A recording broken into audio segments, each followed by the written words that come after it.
이제 오늘 우리에게 주시는 하나님의 말씀을 함께 보기를 원하는데요. 신약성경 요한복음 21장 1절로 17절의 말씀입니다. 요한복음 21장 1절로 17절의 말씀입니다.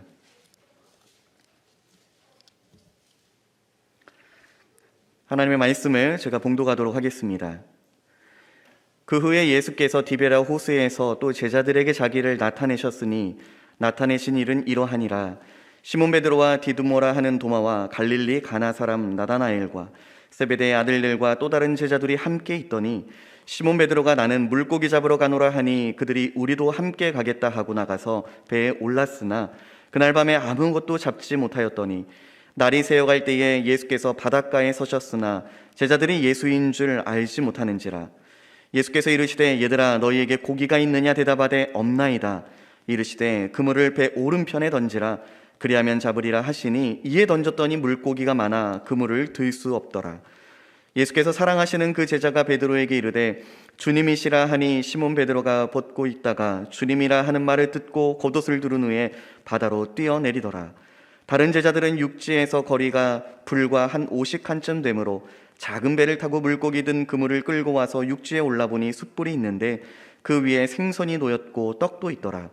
예수께서 이르시되 지금 잡은 생선을 좀 가져오라 하시니 시몬 베드로가 올라가서 그물을 육지에 끌어올리니 가득히 찬 큰 물고기가 153마리라. 이같이 많으나 그물이 찢어지지 아니하였더라. 예수께서 이르시되 와서 조반을 먹으라 하시니 제자들이 주님이신 줄 아는 고로 당신이 누구냐 감히 묻는 자가 없더라. 예수께서 가셔서 떡을 가져다가 그들에게 주시고 생선도 그와 같이 하시니라. 이것은 예수께서 죽은 자 가운데서 살아나신 후에 세 번째로 제자들에게 나타나신 것이라. 그들이 조반 먹은 후에 예수께서 시몬 베드로에게 이르시되 요한의 아들 시몬아 내가 이 사람들보다 나를 더 사랑하느냐 하시니 이르되 주님 그러하나이다. 내가 주님을 사랑하는 줄 주님께서 아시나이다. 이르시되 내 어린 양을 먹이라 하시고 또 두 번째 이르시되 요한의 아들 시몬아 내가 나를 사랑하느냐 하시니 이르되 주님 그러하나이다. 내가 주님을 사랑하는 줄 주님께서 아시나이다. 이르시되 내 양을 치라 하시고 세 번째 이르시되 요한의 아들 시몬아 내가 나를 사랑하느냐 하시니 주께서 세 번째 내가 나를 사랑하느냐 하심으로 베드로가 근심하여 이르되 주님 모든 것을 아시오매 내가 주님을 사랑하는 줄을 주님께서 아시나이다. 예수께서 이르시되 내 양을 먹이라. 아멘.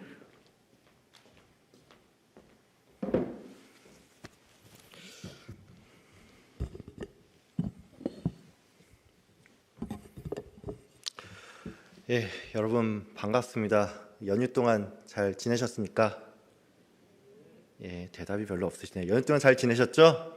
예, 이 설 연휴 끝나고 맞는 첫 번째 수요 예배인데 어제 오늘 굉장히 날씨가 많이 춥잖아요. 그래서 이 한파를 뚫고 이 예배의 자리에 나오신 여러분들을 주님의 이름으로 환영하고 그래서 우리 잘 오셨다는 의미로 각자 양 옆에 그리고 앞뒤 좌우로 해서 잘 오셨습니다 하고 이렇게 인사하도록 하겠습니다. 잘 오셨습니다. 잘 오셨습니다. 예, 한 번만 더 인사를 하겠습니다. 주의 은혜로 이 자리에 왔습니다. 주로 이 자리에 왔습니다. 예, 오늘은 인간의 배신보다 크신 예수님의 사랑이라는 제목으로 함께 말씀을 나누도록 하겠습니다. 오늘 본문은 디베랴 호수를 배경으로 하고 있습니다. 디베랴 호수는 우리가 여기가 어딘지 잘 모를 수가 있는데 이 디베랴는 우리가 잘 알고 있는 이 갈릴리 호수의 남서쪽 해안에 위치한 상당히 큰 도시입니다. 이 도시는 로마의 황제 티베리우스의 이름을 따서 이 헤롯 대왕의 아들인 이 헤롯 안티파스가 건설한 도시인데 앞서 제가 설명을 드렸다시피 이 도시가 상당히 규모가 컸던 탓에 디베랴 도시 앞에 있는 호수를 디베랴 호수라고 불렀습니다. 그래서 이 디베랴 호수는 그냥 우리가 흔히 알고 있는 이 갈릴리 호수랑 같은 곳이라고 좀 알고 계시면 됩니다. 예수님의 제자들은 예수님께서 십자가에 못 박혀 돌아가신 후에 자기들도 예루살렘에 계속 있다가는 사람들에게 잡힐 것이 두려워서 비교적 이 로마의 간섭이 좀 덜하고 또 유대인들이 적은 이 갈릴리 지역으로 도망을 쳤습니다. 하지만 예수님의 제자들은 거기서도 이 유대인들을 두려워한 나머지 모두가 한 사람의 집에 모여서 이 문을 걸어 잠그고 있었습니다.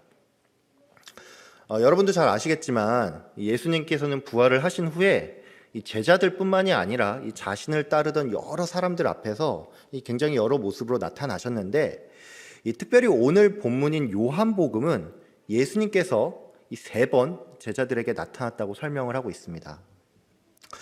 오늘 우리가 읽은 본문 21장에 앞서서 요한복음 20장에 보면은 예수님께서 제자들이 모여있던 집에 2번 나타나셨는데, 예수님께서는 제자들에게 처음 나타났을 때 이 제자들을 향해서 너희에게 평강이 있을지어다 라고 말씀을 하셨습니다.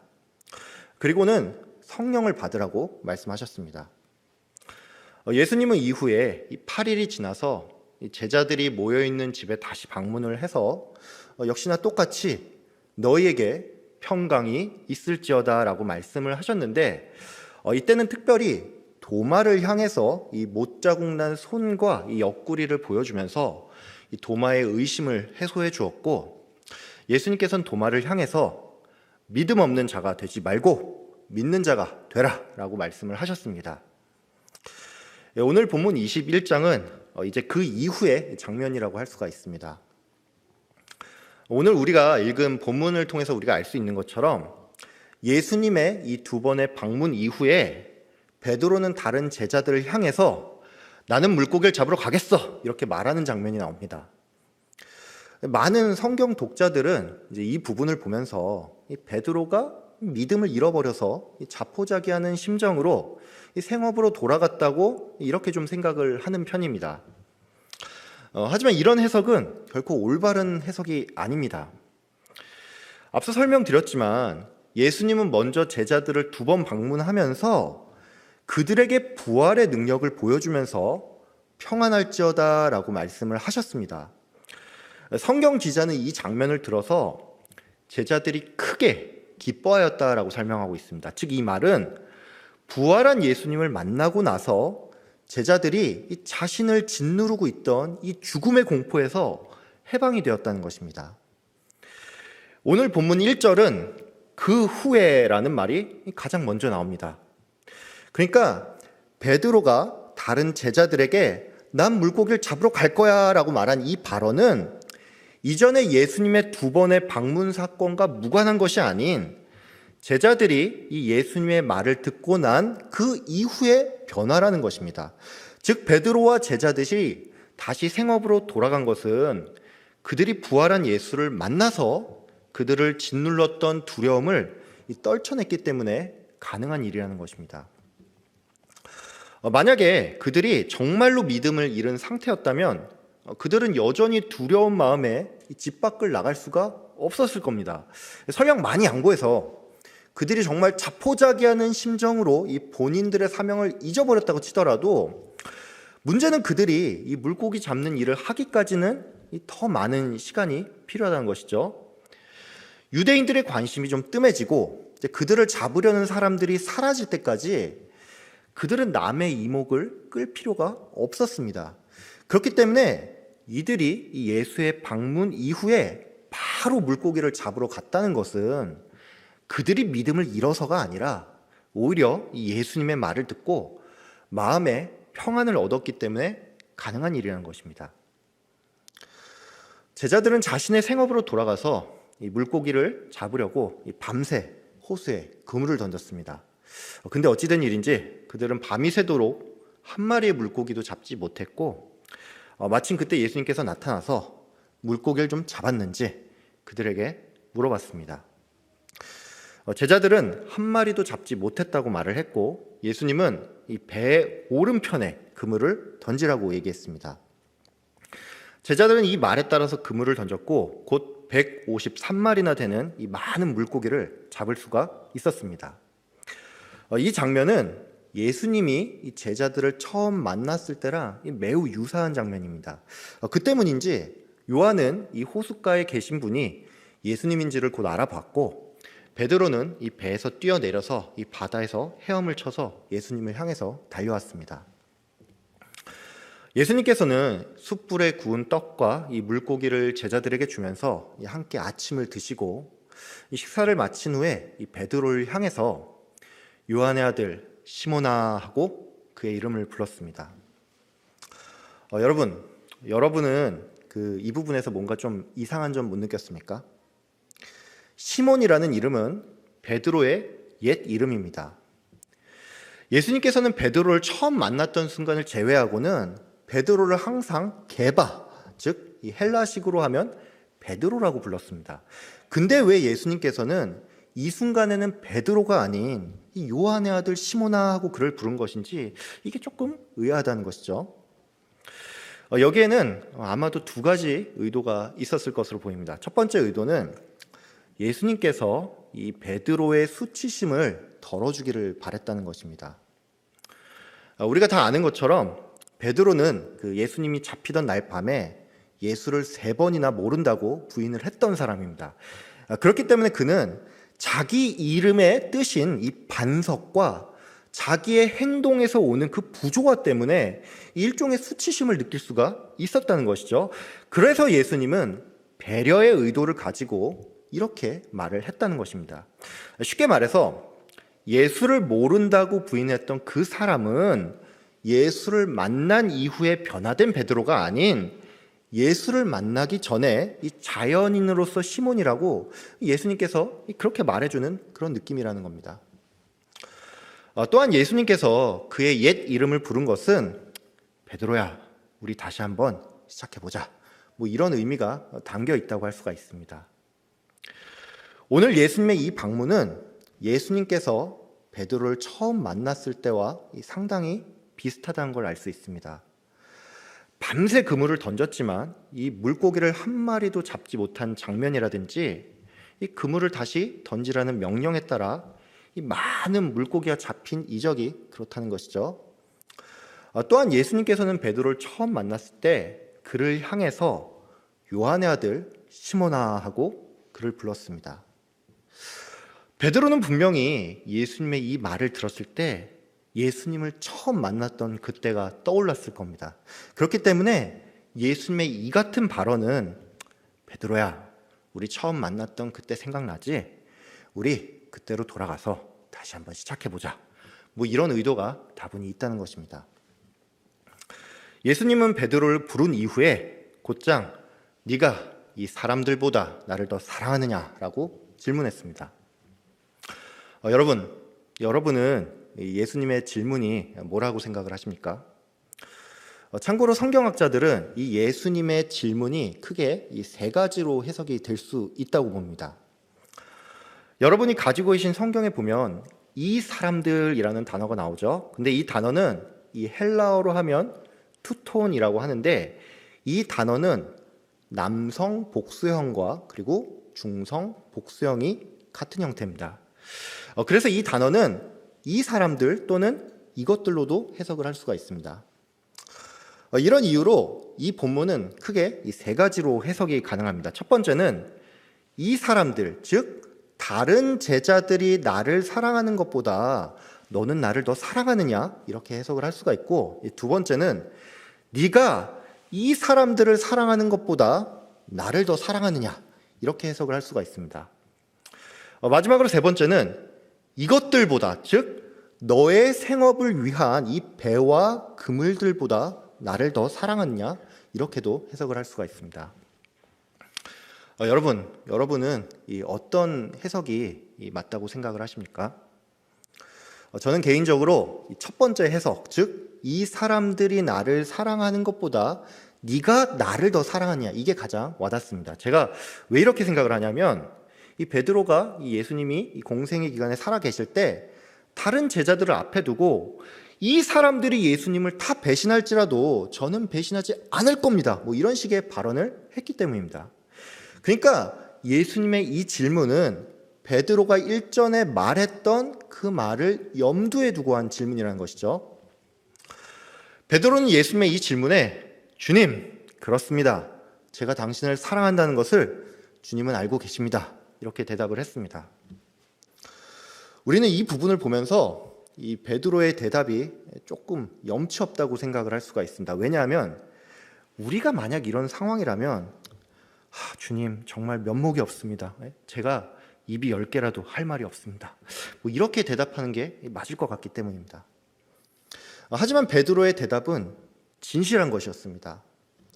베드로는 예수님의 이 질문에 한결같이 주님, 제가 당신을 사랑한다는 것을 주님은 아십니다라고 대답을 했습니다. 베드로의 이 대답은 예수님께서 이 사람의 마음을 꿰뚫어 본다는 것을 인지하고 한 말입니다. 그렇기 때문에 베드로의 이 대답은 비록 우리가 볼 때는 다소 염치 없어 보일 수는 있어도 그 마음은 분명히 진실되었다는 것이죠.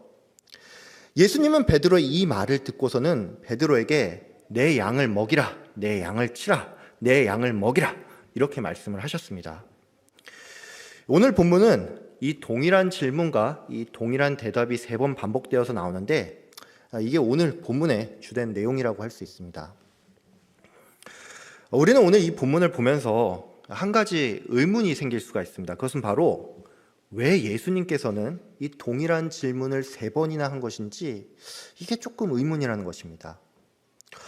이에 대해서 이 초대교회 한 교부는 이러한 3번의 질문이 이 성부, 성자, 성령의 이 삼위일체적인 의미를 가지고 있다 이렇게 말하기도 하는데 이런 해석은 굉장히 은혜로워 보일 수는 있는데 다소 비약적인 해석이라고 할 수 있습니다. 그러면 예수님은 왜 베드로에게 이렇게 동일한 질문을 3번이나 한 걸까요? 베드로가 말귀를 못 알아들어서 그런 걸까요? 아니면 예수를 3번 부인했으니까 그를 질책하기 위해서 의도적으로 3번을 질문을 한 것일까요? 여러분은 아마도 이런 의도로 예수님께서 질문을 하시는 않았을 거라고 생각을 합니다. 오늘은 그래서 왜 예수님께서 이렇게 3번 그에게 질문을 했는지 그 이유를 좀 알아보고 이를 통해서 이 본문이 우리에게 주는 메시지가 무엇인지를 한번 좀 알아보도록 하겠습니다. 먼저 여러분이 좀 아셔야 할 게 있습니다. 그게 뭐냐면 어찌 됐든지 간에 이 예수님의 이 3번의 질문은 분명히 앞선 사건, 즉 이 베드로가 예수님을 3번 부인한 사건과 연관이 있다는 겁니다. 그런 의미에서 예수님께서 이렇게 3번의 질문을 한 첫 번째 이유는 베드로의 자존감을 회복시키기 위한 예수님의 의도가 있다고 할 수 있습니다. 즉 쉽게 말해서 예수님은 베드로에게 3번의 부인에 대한 3번의 항변 기회를 주었다는 것입니다.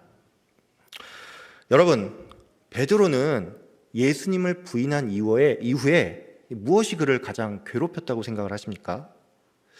만약에 베드로가 정말로 예수님을 사랑하지 않았다면 그는 예수님을 모른다고 부인한 사실에 대해서 딱히 괴로워하지는 않았을 겁니다. 베드로는 예수님을 부인하고 나서 닭이 울었을 때 자기가 무슨 일을 저질렀는지를 깨닫고는 눈물을 흘렸습니다. 이 눈물은 베드로가 분명히 예수님을 사랑하는데 이 마음과는 전혀 다른 행동을 했음에 따른 그 눈물이었습니다. 세상의 그 어떤 사람도 자신이 사랑하는 사람에게 상처되는 말을 하기를 원치 않습니다. 하지만 우리는 가끔 어떤 이유로 이 원치 않는 말과 행동을 이 사랑하는 사람에게 할 때도 있다는 것입니다. 베드로처럼 이 생명의 위협으로 말미암아서 이 사랑하는 사람을 부인해야 할 때가 있는가 하면 이 인생에 어떤 어려움이 찾아온 나머지 이 짐이 너무나도 과중해서 이 상대에게 부담을 주고 싶지 않아서 그 인연을 정리하는 경우도 있다는 것입니다. 우리는 이처럼 어떤 경우에는 내 마음과 다른 행동이나 말을 할 때도 있고 이런 경우에 우리는 상대에 대한 미안함과 동시에 나의 진심이 부정당한 것 같은 생각이 들어서 이 마음이 괴롭다는 것입니다. 예수님께서는 이것을 아시고 베드로를 찾아왔습니다. 즉 예수님은 베드로에게 찾아와서 베드로야, 그때 네가 나를 모른다고 말했지만 사실 네 본심은 그게 아니잖아. 너는 그때나 지금이나 나를 사랑하지 않느냐? 이렇게 물어보셨다는 것입니다.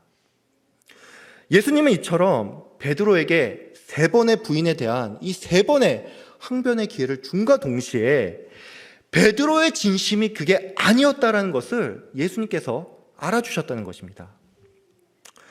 두 번째로 예수님께서 이 베드로에게 3번의 질문을 한 까닭은 예수님께서 베드로를 여전히 신뢰한다는 것을 그에게 알려주기 위해서입니다.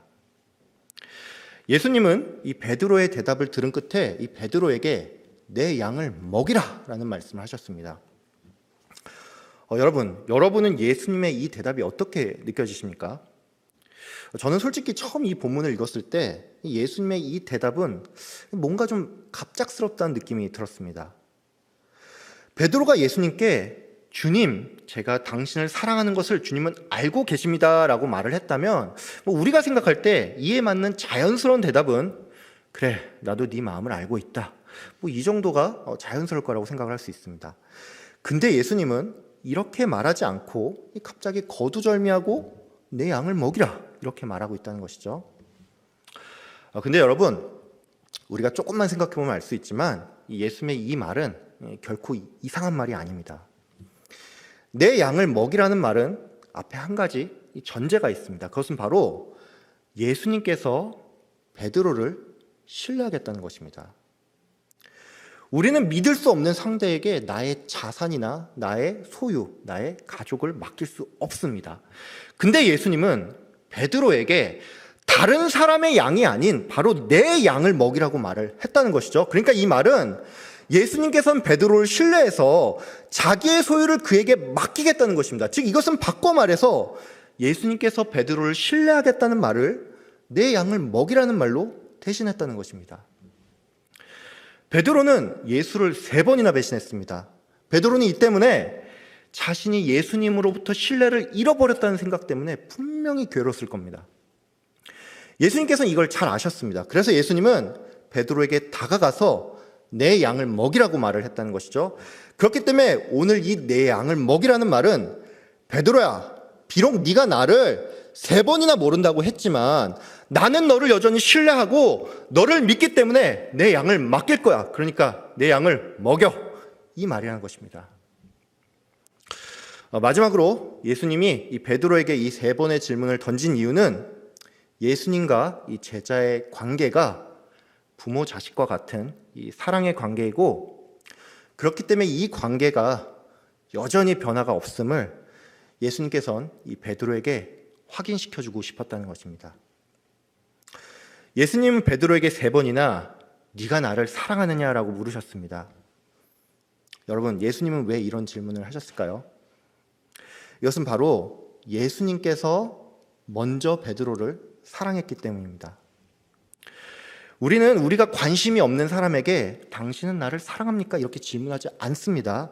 그렇기 때문에 너는 나를 사랑하느냐라는 예수님의 이 질문은 내가 너를 사랑한다라는 말의 다른 표현이라는 것이죠. 즉 예수님의 이 3번의 질문은 네가 비록 나를 3번이나 부인했을지는 몰라도 나는 네가 나를 사랑하는지가 궁금하고 이 말은 바꿔 말해서 내가 너를 여전히 사랑하니 우리가 사랑의 관계임에 변함이 없다는 것을 예수님께서 베드로에게 보여주고 싶었다는 것입니다. 우리는 세상을 살면서 많은 사람들을 만나고 또 어떤 사람과는 계약의 관계로 만나기도 합니다. 이런 관계는 누군가가 이 계약을 성실히 이행했는지 아닌지에 따라서 이 관계가 지속되기도 하고 또 깨지기도 합니다. 근데 사랑의 관계는 그렇지 않다는 것이죠. 사랑의 관계는 특별히 부모 자식 간으로 대표할 수 있는 관계는 누가 잘못을 했는지 아닌지에 따라서 그 관계가 갑자기 끝나거나 하지 않습니다.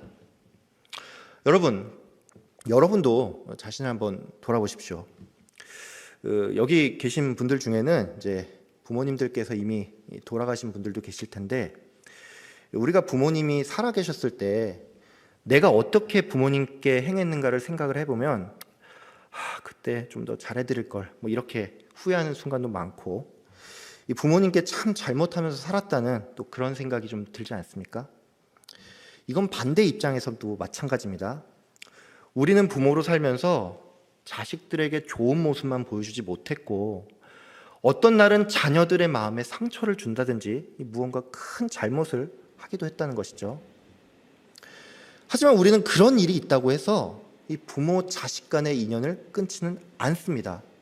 조금 기분이 나쁘고 의가 상할지는 모르겠지만 우리는 부모 자식의 관계를 계속 유지한다는 것이죠. 특별히 이것은 부모 측에서 더 그렇습니다. 자식은 부모의 마음을 잘 몰라서 가끔씩 자기의 잘못이 클 때 면목이 없어서 이 부모를 찾지 못할 수도 있지만 부모는 설령 그렇더라도 자식과 연을 끊는 일은 절대 원치 않는다는 것입니다. 이것이 바로 예수님이 제자를 바라보는 마음이라는 것입니다. 베드로는 자신이 잘못한 게 있어서 죄송한 마음에 먼저 예수를 찾아갈 수 없었지만 예수님은 베드로의 이 마음을 알고 그에게 찾아왔다는 것입니다. 여러분, 이런 부모와 같은 마음이 예수님의 마음이라는 사실 여러분 꼭 기억했으면 합니다. 오늘 이 본문의 이야기는 우리와 무관한 이야기가 아닙니다. 우리는 살면서 이 많은 순간 베드로 같은 잘못을 저지릅니다.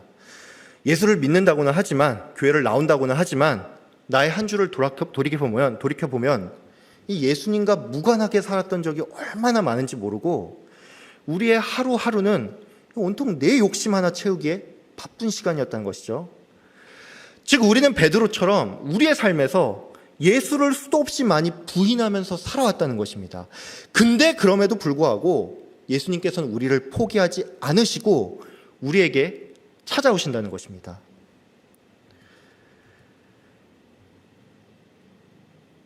예수님은 우리가 무언가 잘못했을 때 때로는 그것이 너무 부끄러운 나머지 이 기도할 엄두조차 나지 않을 때 우리의 마음을 아시고 찾아오십니다. 한 주 동안 내 욕심에 따라서 많은 죄를 짓고 이 하나님 앞에 이 참혹하고 부끄러운 심정이 되어서 이 자리에 온 우리들에게 예수님은 질책이 아닌 이 따뜻한 음성으로 우리에게 너는 나를 사랑하지 않느냐? 이렇게 묻고 계십니다. 우리는 도무지 이해할 수 없는 이 하나님의 사랑에 말문이 막혀서 거기에 압도되어서 눈물이 나고 내 죄를 회개했던 사람들입니다. 우리의 인생을 돌아볼 때 하나님께서는 우리를 벼랑 끝에 내몰고는 네 죄를 네가 알렸다 이렇게 말씀하지 않았다는 것을 우리는 잘 알고 있습니다. 하나님께서는 우리에게 다시 기회를 주셨고 언제나 그 자리에서 우리를 기다려 주었습니다. 예수님은 지금 이 순간에도 우리를 찾아오십니다. 우리를 용서해 주길 원하고 우리를 다시 믿어 주길 원하고 예수님과 우리의 사이가 변함없는 사랑의 관계임을 우리에게 알려주시길 원하십니다. 베드로를 찾아가서 너는 나를 사랑하느냐 물었던 예수님께서 지금 나에게 찾아온 예수님임을 알고 그 사랑 의지하며 살아가는 여러분 되길 바랍니다. 인간의 배신보다 예수님의 사랑이 훨씬 큽니다. 그 사랑 기억하며 주님께 담대히 나아가는 여러분 되시길 주의 이름으로 축복하며 기도합니다.